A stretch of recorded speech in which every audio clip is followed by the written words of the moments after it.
मीना जानती थी कि उसे क्या करना है। एबी की दीवारें बाहर उमड़ते तूफान को सह रही थीं और उसे भी अब यही करना था। मीना एक सकरी सी घुमावदार पत्थर की सीढ़ियों से होती हुई नीचे उतरी। ये वही जगह थी जहां पहले कभी सन्यासी रहा करते थे। एक लंबा गलियारा जिसके दोनों तरफ कई सारे लकड़ी के दरवाजे लगे हुए थे। वहां से होती हुई वो एबट के पुराने कमरे तक पहुंची। वो उस गलियारे के आखिर तक पहुंची जहां एक दरवाजा था। ड्रैकुला ने कई बार यह दावा किया था कि वैम्पायर कोई बुरे जीव नहीं होते। उसका मानना था कि सिर्फ अनडेड बन जाने से किसी की आत्मा अपवित्र नहीं हो जाती। उनका अच्छा या बुरा बनना उनके चुनाव पर निर्भर करता था।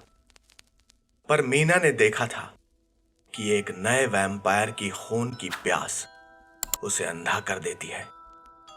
वो जानती थी कि लूसी ने कई छोटे बच्चों का खून पिया था, पर लूसी के पास ऐसा कोई चुनाव करने का वक्त ही नहीं था। उसे तो पता ही नहीं चला कि वो कब अनडेड बन गई थी। वो भगवान से प्रार्थना कर रही थी कि लूसी की तरह वो ऐसा कुछ करने पर मजबूर ना हो जाए।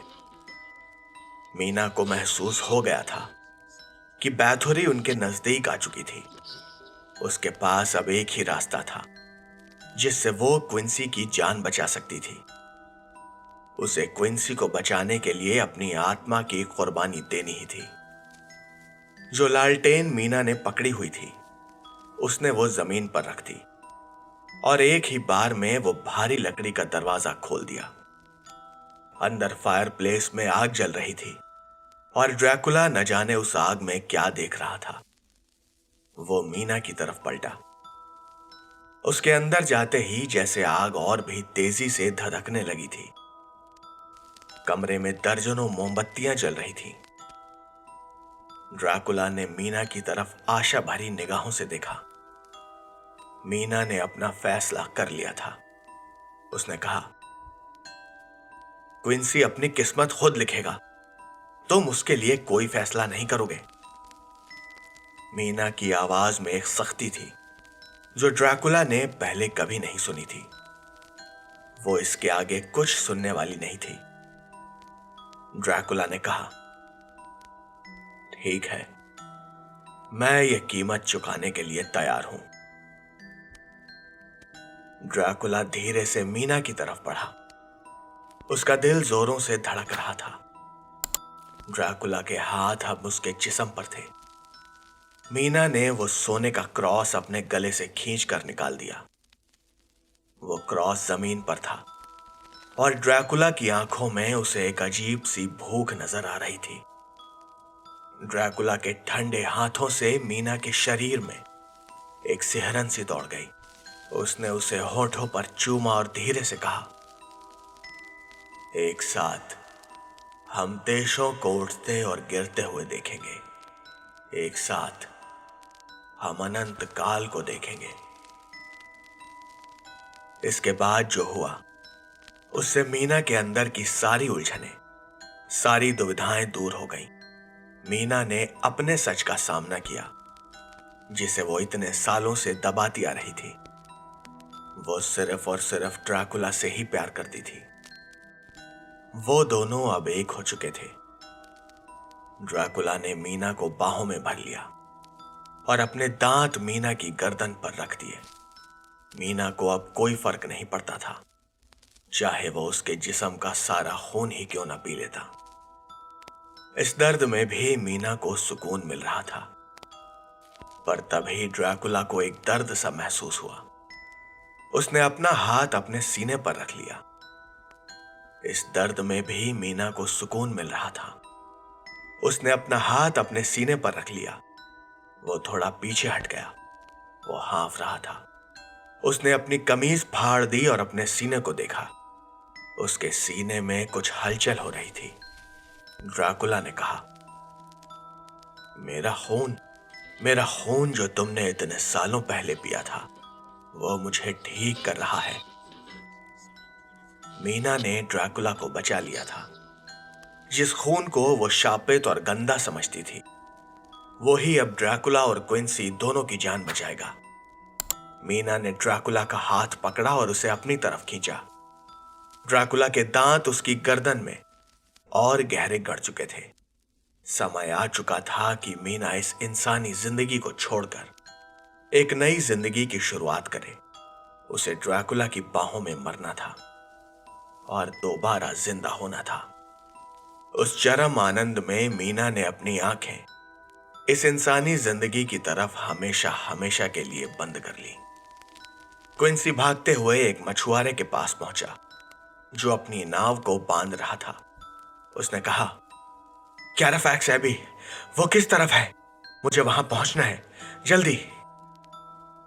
मछुआरे ने कहा, कैराफैक्स एबी? तुम्हारा मतलब विटबी एबी? नहीं, विटबी नहीं, कैराफैक्स एबी। क्या तुम जानते हो वो किस तरफ है? हाँ हाँ, वही कैराफैक्स एबी, पर वो थोड़ा दूर है। क्विंसी ने थोड़ा चिल्लाकर पूछा, कैराफैक्स एबी, विटबी एबी, जो भी है, कहां है वो? जल्दी बताओ। जैसी क्विंसी की हालत थी, वो मछुआरा उसे देखकर कांप गया था। भीगा हुआ क्विंसी मिट्टी, कीचड़ और खून से तरबतर था। उसे एहसास हुआ कि वो आदमी डरा हुआ था। क्विंसी ने कहा, देखो, मैं माफी चाहता हूं, पर यह जिंदगी और मौत का सवाल है। मुझे वहां जल्दी पहुंचना होगा, प्लीज। उस बूढ़े मछुआरे ने अपना सर हिलाया और पहाड़ी की तरफ उंगली से इशारा किया। उसने कहा, भगवान तुम्हारी रक्षा करे। क्विंसी बिना वक्त गंवाए उस तरफ दौड़ पड़ा। हवा इतनी तेज थी जैसे वो क्विंसी को पीछे ढकेल रही थी और बारिश की बूंदें उसे अपने शरीर पर सुइयों की तरह चुभ रही थी। क्विंसी सोच रहा था कि इस तूफान की वजह शायद ड्रैकुला था, जो उसे धीमा करने की कोशिश कर रहा था। उसे अब मीना का कोई मानसिक संदेश भी नहीं मिल रहा था। उसे चिंता हो रही थी। स्टैन सैकर के जंगल से होते हुए क्विंसी जब खुले इलाके में आया तो उसने खुद को डॉक्टर सिवर्ट के खंडहर हो चुके असाइलम के सामने पाया। काई, लताएं और झाड़ियों ने उस असाइलम की टूटी फूटी दीवारों पर अपना कब्जा जमा लिया था। स्टोकर के उपन्यास के हिसाब से रेनफील्ड वो इसी असाइलम से भागकर कैराफैक्स एबी में छुप जाता था। क्विंसी को अब कैराफैक्स एबी अपने सामने दिखाई पड़ रही थी। जितना वो सोच रहा था, ये उससे कहीं बड़ी थी। एक खिड़की में उसे हल्की सी रोशनी दिखाई पड़ रही थी। दूर से आती लाइट हाउस की रोशनी जब एबी पर पड़ती तो उसकी लंबी लंबी परछाइयां रात में बड़ी ही भयानक नजर आती। उस खुले मैदान से होते हुए फिसलन और कीचड़ भरी जमीन पर अपना रास्ता बनाते हुए क्विंसी आखिर एबी तक पहुंच ही गया था। पर यहां तक पहुंचने में उसके जिस्म की सारी ताकत जैसे खत्म हो गई थी। एबी के भारी लकड़ी के दरवाजे पर क्विंसी ने खुद को सहारा दिया, पर उसके आश्चर्य का ठिकाना नहीं रहा, क्योंकि दरवाजा खुला हुआ था और वो सीधा मुंह के बल जमीन पर जा गिरा। क्विंसी जल्दी से उठा और उसने एबी का दरवाजा बंद कर दिया। वो अंदर एक बड़े से हॉल में था। उसने जल्दी से भागकर खिड़की से बाहर झांका कि कहीं कोई उसका पीछा तो नहीं कर रहा, पर ऐसा नहीं था। बाहर अकेलेपन, बारिश और परछाइयों के सिवा कुछ और नहीं था।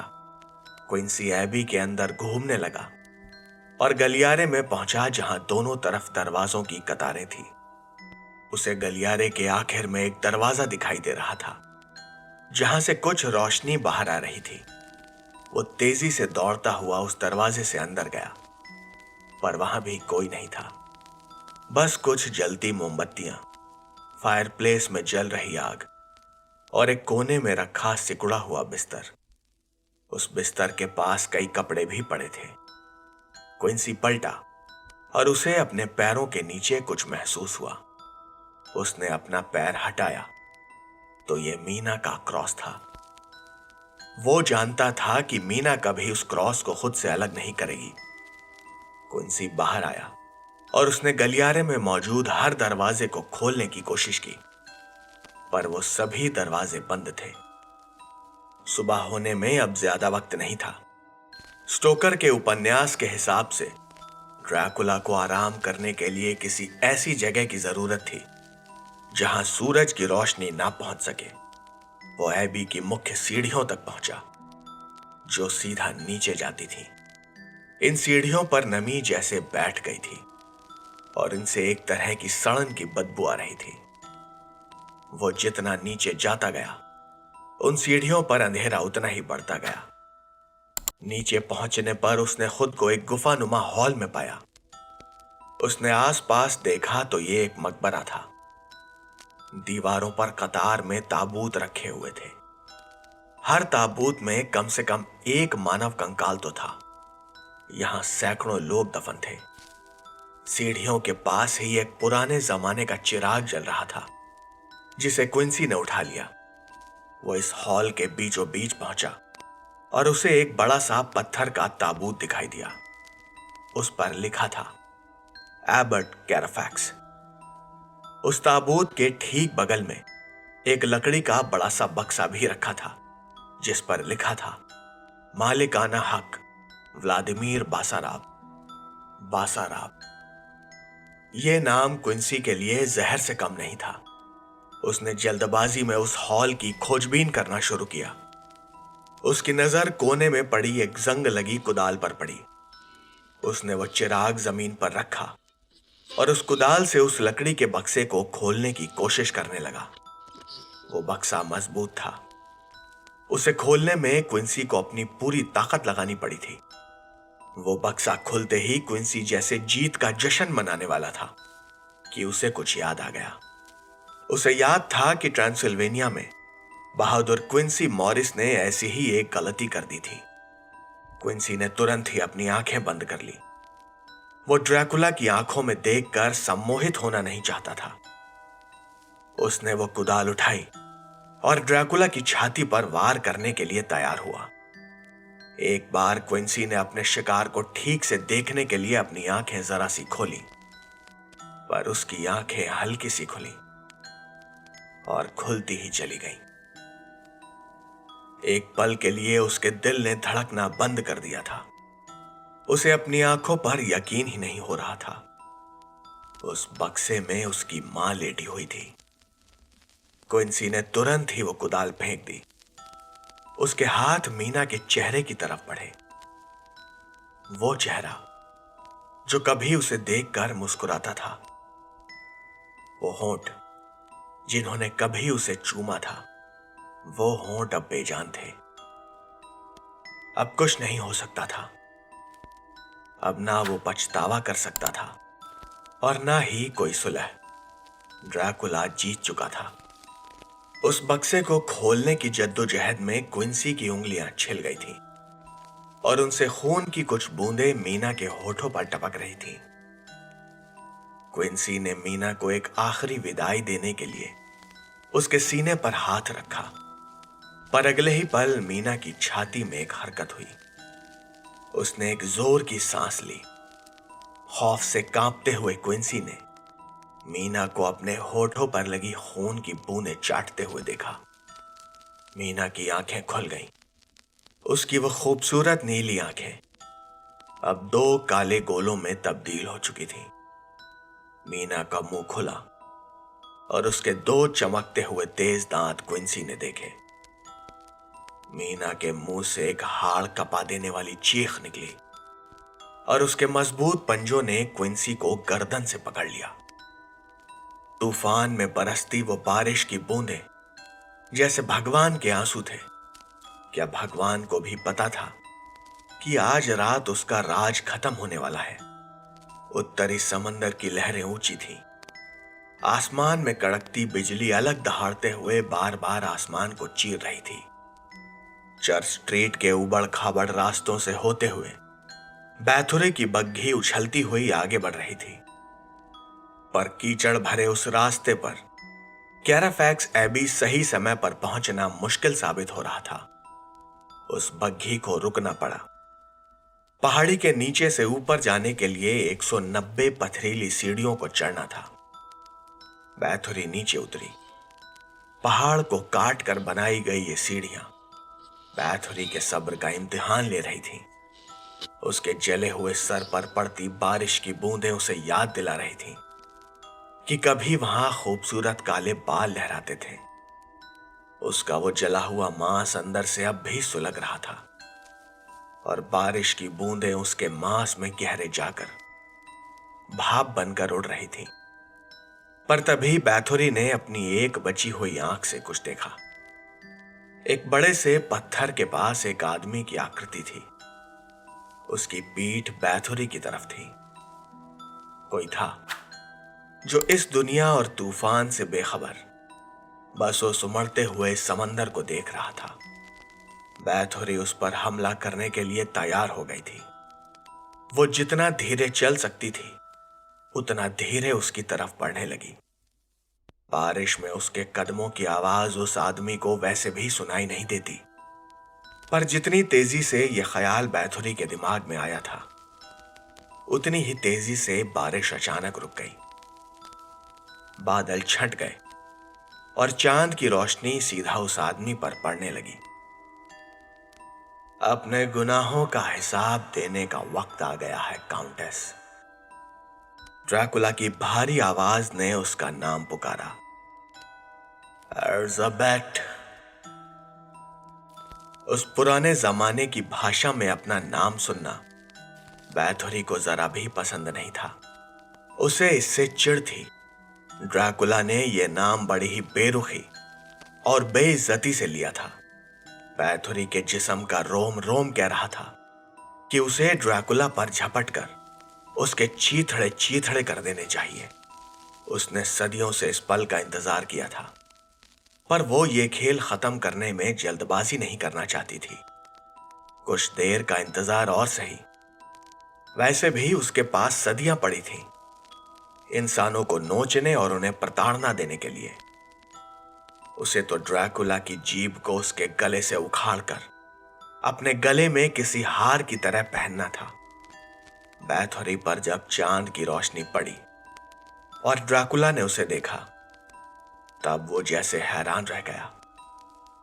उसका ये नया भद्दा रूप ड्रैकुला को शायद इसकी उम्मीद नहीं थी। अगर बैथुरी के होंठ होते तो वो उसे देखकर मुस्कुराती, पर आग ने उसके चेहरे से उसके होंठ, नाक और पलकों को पहले ही खा लिया था। बैथुरी ड्रैकुला पर चिल्लाई, अपने प्यार भरे लफ्जों के धोखे में तुमने मेरा गला नोचकर मुझे मरने के लिए फेंक दिया था, पर आज सारे शैतानों की ताकत इकट्ठा करके मैं फिर से तुम्हारे सामने खड़ी हूं। इस बार तुम मौत को चकमा नहीं दे पाओगे। ड्रैकुला बैथुरी को देख रहा था। पूरे आत्मविश्वास से उसने कहा, जरा ध्यान से, आज भगवान मेरे साथ है। बैथुरी चिल्लाई, अपने भगवान पर तुम्हारा अंधा विश्वास ही तुम्हारे खात्मे का कारण बनेगा। ड्रैकुला ने एक हाथ से अपना लबादा एक तरफ किया और दूसरा हाथ ऊपर करके एक इशारा किया। चांद की रोशनी से दो तलवारें प्रकट हुईं और सीधा जमीन में आकर धंस गईं। ड्रैकुला ने कहा, ये हम पुराने तरीकों से करेंगे। बैथुरी ने उन तलवारों की तरफ देखा। उसने कहा, तुम्हारे पिता की तलवार? ड्रैकुला ने कहा, हां, ये वही है और दूसरी मेरे भाई की है। बैथुरी ने कहा, वाह, तुमने तो मुझे खुश कर दिया, बहुत अच्छे। बैथुरी पास से जाकर उन तलवारों का मुआयना करने लगी। दोनों ही बेहतरीन कलाकारी का नमूना थी। इन तलवारों को बनाने का तरीका और इन पर की गई नक्काशी 5 सदी पहले की थी। उन दोनों ही तलवारों को देखकर साफ समझ आ रहा था कि इन्हें युद्धों में इस्तेमाल किया गया था। इन तलवारों ने खून चख रखा था। बैथुरी ने वो दोनों ही तलवारें उठा ली। एक तलवार का हत्था लकड़ी का था, जिसका सिरा नोकीला था। लड़ते वक्त इसे दुश्मन के जिस्म में घोंपने के लिए भी इस्तेमाल किया जा सकता था। दूसरी तलवार का हत्था हाथी दांत का था, पर इसका किलियन मुड़ा हुआ था, जिसे दुश्मन की तलवार से बचने और उस पर वार करने के लिए एक साथ ही इस्तेमाल किया जा सकता था। यह ड्रैकुला के भाई रादू की तलवार थी और बैथोरी को यह पसंद थी। उसे इसी तरह के खेल में मजा आता था। बिना किसी चेतावनी के बैथोरी ने दूसरी तलवार ड्रैकुला की तरफ फेंक दी, पर बैथोरी उसी वक्त ड्रैकुला की तरफ झपटी। उसकी तलवार का निशाना ड्रैकुला का सर था। ऐसी रफ्तार जिसे देखकर शायद बिजली भी शर्मा जाती। ड्रैकुला ने तलवार को हवा में ही पकड़ लिया और बैथोरी के वार को बचाते हुए एक तरफ हट गया। वो दोनों योद्धा आमने सामने थे। उनकी तलवारों की नोक एक दूसरे की तरफ थी और सदियों पहले शुरू हुआ यह खेल खत्म होने को था। बैथोरी ने एक गहरी सांस ली। उसके दिमाग में एक दूसरे अजनबी के ख्याल आ रहे थे। उसका गुरु। वो चाहती थी कि काश वो भी यहां ड्रैकुला को मरता हुआ देखने के लिए मौजूद होता। उसने कहा, तुमने कभी सोचा है व्लाद, कोई है जो तुमसे मुझसे भी ज्यादा नफरत करता है? ड्रैकुला के चेहरे पर असमंजस के भाव आ गए थे। उसने कहा, चाहे वो इंसान हो या फिर हम अनडेड में से कोई, एक इंसान एक जिंदगी में आखिर कितने दुश्मन बना सकता है? बैथोरी ने कहा, इतने साल व्लाद, क्या तुमने सोचा है कि जब तुमने मुझे मरने के लिए छोड़ दिया था तब वो कौन था जिसने मुझे मेरे रास्ते पर आगे बढ़ने में मदद की? किसने मुझे अंधेरों का यह तोहफा दिया? बैथोरी को महसूस हुआ कि ड्रैकुला उसके दिमाग में घुसने की कोशिश कर रहा था। वो देखना चाहता था कि वो कौन था जिसने बैथोरी के दिमाग में यह गंदगी भर दी थी। बैथोरी ने जरा भी विरोध नहीं किया। वो ड्रैकुला का आत्मविश्वास तोड़ना चाहती थी। वो चाहती थी कि वो अपने ही गुस्से का शिकार बन जाए। सच्चाई के इस लम्हे में बैथोरी ने कहा, भगवान के खिलाफ इस युद्ध में मैं अकेली नहीं हूं, बल्कि मैं मेरे जैसे कई और अनडेड में से एक हूं। तुम शायद खुद को बड़ा बहादुर समझते हो कि तुम इस आने वाले हमले का मुकाबला कर सकते हो। तुम एक बेवकूफ और अक्खड़ इंसान हो जो ये सोचता है कि वो इस दुनिया की किस्मत बदल सकता है। बैथोरी के मन में ड्रैकुला ने उसके गुरु की छवि देख ली थी। वो किसी भेड़िए की तरह गुस्से में गुर्रा रहा था। उसे उस आदमी का नाम भी मालूम था। उन दोनों के बीच की नफरत सदियों पुरानी थी। ड्रैकुला की आंखों में खून उतर आया था। उसने एक बार आसमान की ओर देखा और दहाड़ा। वो पूरी ताकत से बैथोरी पर झपटा। बैथोरी ने अपनी तलवार से ड्रैकुला के वार को बचाया, पर वो ड्रैकुला की तेजी और उसका गुस्सा देखकर हैरान थी। उसने इतने भयंकर हमले की उम्मीद नहीं की थी। ड्रैकुला कुछ भी सोच नहीं रहा था। उसके सर पर खून सवार था। बैथोरी और ड्रैकुला की तलवारें आपस में टकरा रही थी, जिससे चिंगारियां उड़ रही थी और वहां किसी चर्च की घंटियों जैसी आवाजें हर तरफ गूंज रही थी। मीना को इंसानी खून की बू आ गई थी। उसने अपनी आंखें खोली, पर उस छोटे से चिराग की रोशनी भी उसे अपनी आंखों पर भारी लग रही थी। उसके जिस्म में कई बदलाव आए थे और इस रोशनी से उसकी आंखें चौंधिया गई थीं। उसे बस एक आदमी की आकृति दिखाई दे रही थी और उसे अपनी आंखें फिर से बंद करनी पड़ी। पर उस खून की खुशबू इतनी मदहोश कर देने वाली थी कि मीना से खुद पर काबू नहीं हो रहा था। अपना पहला शिकार मीना को बड़ी ही आसानी से मिल गया था। मीना के मुंह से लार टपक रही थी। यह खून ही उसकी जिंदगी था। वो आज रुकने वाली नहीं थी। उसने अपनी जीभ से अपने नए तेज दांतों को महसूस किया और अपने शिकार की गर्दन को चाटा। मीना को अपनी खुद के गुर्राने की आवाज सुनाई दे रही थी। वो अपने शिकार के दिल की तेज धड़कनों को महसूस कर रही थी।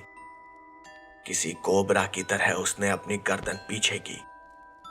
वो अपना पहला शिकार करने के लिए तैयार हो गई थी। मां, इस कांपती हुई आवाज ने मीना को जगा दिया। ये आवाज बहुत ही हल्की थी, पर मीना के कानों में ये आवाज किसी तूफान से भी ज्यादा शोर कर गई थी। वो रुक गई। ये आवाज तो उसके बेटे की थी। उस चिराग की रोशनी अब मीना की आंखों को दर्द पहुंचा रही थी, पर उसने इसकी परवाह नहीं की। कुछ ही पलों में उसने अपनी नजर पर काबू पा लिया, जिसे उसने पकड़ा हुआ था। उसे देखकर मीना स्तब्ध रह गई थी। उसे अब सब कुछ साफ दिखाई दे रहा था। उस आकृति में वो चेहरा जिसे वो हद से ज्यादा प्यार करती थी, ये क्विंसी था, जिंदा और सुरक्षित। क्विंसी के चेहरे पर फैला हुआ डर मीना को याद दिलाने के लिए काफी था कि वो अभी क्या और किसके साथ करने वाली थी। मीना को तुरंत ही अपनी गलती का एहसास हुआ और वो शर्मिंदगी से भर गई। उसने कहा, क्विंसी, मुझे माफ कर दो। मीना के मुंह से बाहर झांकते हुए वो दांत वापस उसके मसूड़ों के अंदर चले गए। क्विंसी के चेहरे पर जो भाव थे, उन्हें देखकर मीना का दिल टूट गया था। वो अब भी इंसानी जज्बातों को महसूस कर पा रही थी। ड्रैकुला ने सही कहा था, वो किसी शैतान में तब्दील नहीं हुई थी। मेरी मां मर चुकी है। ये कहते हुए क्विंसी मीना से दूर हट गया। नहीं, ये शब्द तुम्हारे नहीं बल्कि वैन हेल्सिंग के हैं। मीना अपने जज्बात जाहिर करने के लिए सही शब्द ढूंढ रही थी। उसने क्विंसी को एक बहुत बड़ा सदमा दिया था। मीना ने आगे कहा, वैन हेल्सिंग गलत था। मैं अब भी तुम्हारी मां हूं क्विंसी। मीना ने अपनी बाहें खोल दी। वो क्विंसी से माफी की उम्मीद कर रही थी। उसे क्विंसी के शरीर से निकलती हुई ऊर्जा दिखाई दे रही थी। अभी कुछ देर पहले की तरह क्विंसी के शरीर से जो सफेद आभा निकल रही थी, वो अब गहरे लाल और काले रंग की हो गई थी। क्विंसी का दिमाग उसके जज्बातों पर काबू पा चुका था। क्विंसी ने मीना को खुद से दूर कर दिया। वो धक्का इतनी जोर का था कि मीना उस बक्से से जा टकराई और जमीन पर गिर पड़ी। मीना के शरीर में हो रहे बदलाव अभी नए थे और मीना को इसकी आदत नहीं पड़ी थी। वो कमजोर थी और उसे खून चाहिए था। क्विंसी थोड़ा पीछे हट गया। मीना उसके जिस्म से निकलती ऊर्जा को अब भी देख रही थी। उसका रंग काला हो चुका था। क्विंसी के दिमाग में बस एक ही ख्याल था, वो था मीना को मारना। मीना लड़खड़ाते हुए उठी। उसने कहा, क्विंसी, नहीं, यह ख्याल कभी अपने मन में भी मत लाना। क्विंसी पलटा और उसने वो टूटी हुई कुदाल उठा ली। उसकी पकड़ उस कुदाल पर इतनी जोर की थी कि उसकी चोटिल उंगलियों से खून बहने लगा था। क्विंसी की आंखों से आंसू आ रहे थे। बिना कुछ कहे वो पलटा और तेजी से भागता हुआ बाहर निकल गया। मीना पीछे से चिल्लाई, क्विंसी, रुको, ये चुनाव मेरा था। तुम्हें बैथोरी से बचाने के लिए हम जो कर सकते थे हमने किया। क्विंसी के पीछे जाते हुए मीना एक दो सीढ़ियां ही चढ़ पाई थी और वो गिर पड़ी। वो इस हालत में क्विंसी को नहीं पकड़ सकती थी। उसे क्विंसी को वो खतरनाक गलती करने से रोकना ही होगा और उसे इसके लिए खून चाहिए था। ड्रैकुला का सामना करने से पहले उसे क्विंसी को रोकना ही था। हालांकि ड्रैकुला ने उसे जुबान दी थी कि वो क्विंसी के साथ कुछ नहीं करेगा, पर क्विंसी ड्रैकुला से बदला लेने की बेवकूफी में कहीं वो बैथुरी की तरफ ना हो जाए।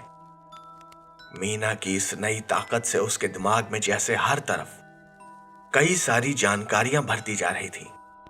उसे खुद को जल्दी ही अपने माहौल से अभ्यस्त करना था। उसे तरह तरह की गंध महसूस हो रही थी। हवा में तैरती हुई नमी, कब्र में सड़ रही लाशें, पत्थरों पर जमी हुई काई और फफूंद, ये सब उसने पहले कभी महसूस नहीं किया था। बाहर पड़ रही बारिश की छोटी छोटी बूंदों की आवाज वो उसके कानों में चुभ रही थी। उसे समझ आ रहा था कि बेचारी लूसी के लिए यह सब बर्दाश्त करना कितना मुश्किल रहा होगा। शायद इसीलिए उसे रात में इतना सुकून मिलता था। वैन हेल्सिंग के उसका खून बदलने के बाद से ही वो कोमा में चली गई थी। जब उसे अपने ताबूत में होश आया था, तब वो बिल्कुल ही बदहवास और परेशान होगी। उसके दिमाग में बस एक ही बात चल रही होगी, खून। उसे कोई समझाने वाला नहीं था। और शायद यही कारण था कि लूसी ने अपना पहला शिकार एक बच्चे को बनाया था। मौत से जागने के बाद उसे सिवाय खून के कुछ सूझ ही नहीं रहा होगा। मीना और उसके दोस्तों से बचकर भागने के बावजूद ड्रैकुला ने लूसी को वैम्पायर्स के तौर तरीकों के बारे में कुछ नहीं बताया था। अगर उसे लूसी को अपने साथ शामिल करना होता या फिर मारना ही होता, तो उसे इस काम को अंजाम देने में हफ्ते नहीं लगते। लूसी को मारना उसके लिए बस चुटकी बजाने जैसा था। पर अभी मीना को बस खून चाहिए था। उसकी वो प्यास जैसे उसे तड़पा रही थी। पर ड्रैकुला ने उसे इसके बारे में पहले ही बता दिया था। खून की यह प्यास सिर्फ उसके पेट में ही नहीं, बल्कि उसके रोम रोम में उठ रही थी। उसके शरीर ने जैसे उसका खुद का ही खून चूसना शुरू कर दिया था। अगर उसे जल्दी खून नहीं मिला, तो वो कहीं अपना ही खून न पीने लगे। उसके कानों में चूहों की आवाजें पड़ रही थी। वो पलटी तो दीवार के कोने में बने एक बिल से कुछ चूहे बाहर निकल रहे थे। मीना उन पर झपट पड़ी। उसने एक एक करके सारे चूहों को चीर डाला और किसी वहशी की तरह उनका खून पी गई। उसके पास दूसरा कोई रास्ता नहीं था। अब खून ही उसके लिए जिंदगी था।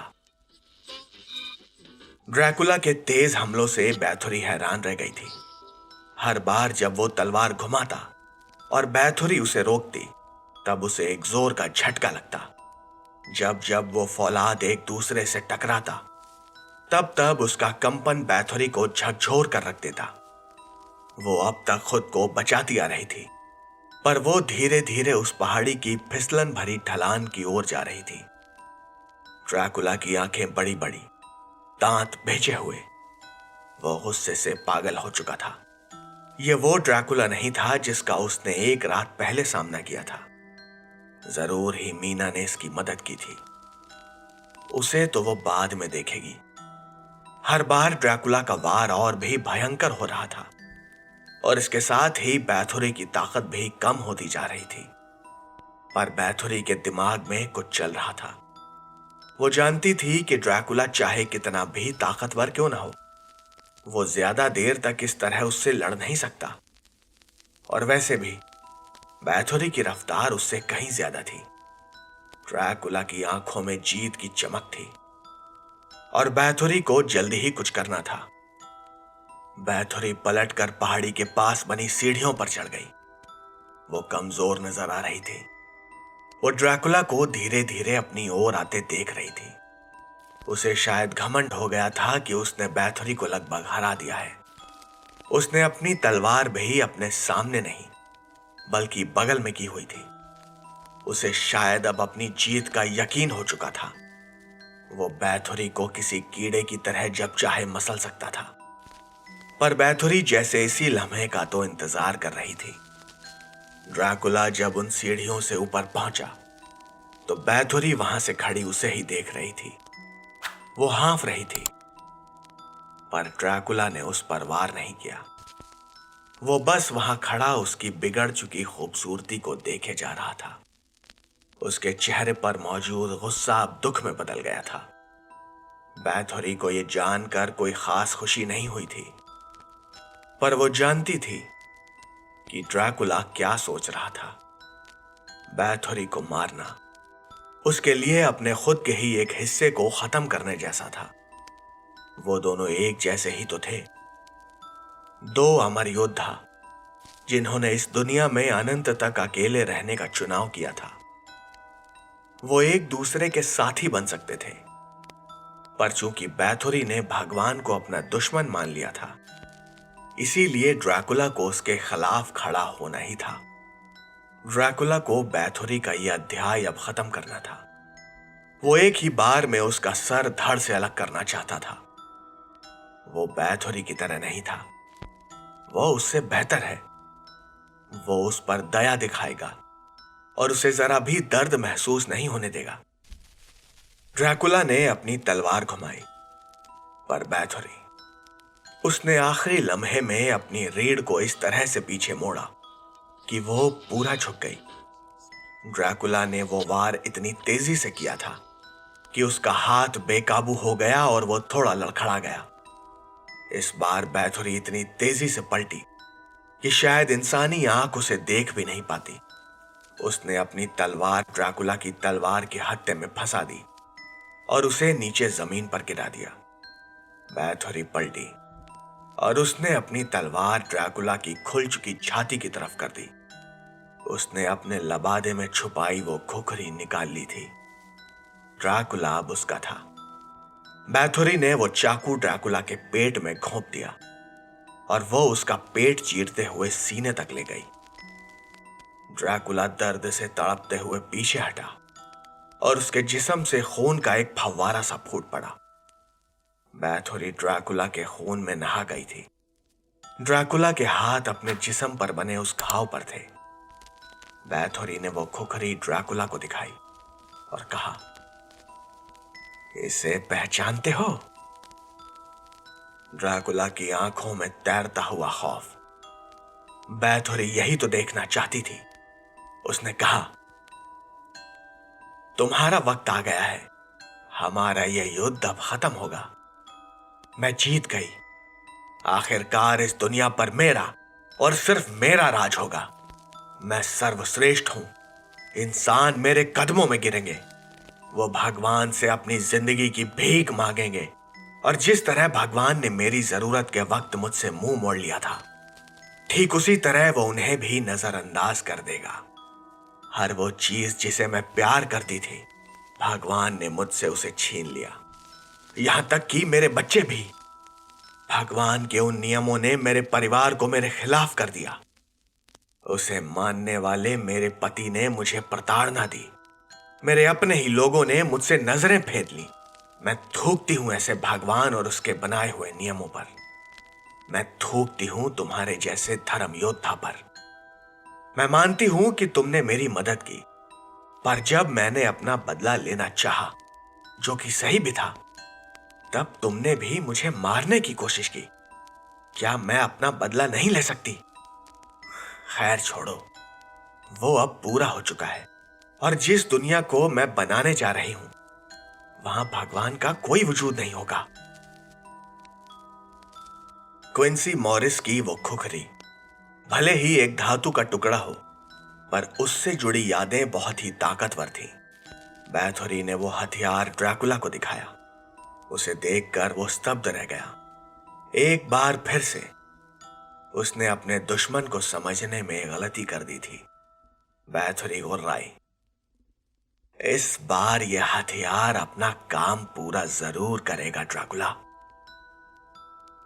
ड्रैकुला अपने घाव को पकड़े हुए पीछे हट गया, पर यह सिर्फ बैथोरी नहीं थी जिसकी वजह से वो पीछे हट रहा था। वो कुछ और था। ड्रैकुला की आंखें बैथोरी के अलावा भी कुछ और देख रही थीं। बैथोरी के पीछे कुछ था। वो पलटी। सूरज चढ़ने लगा था।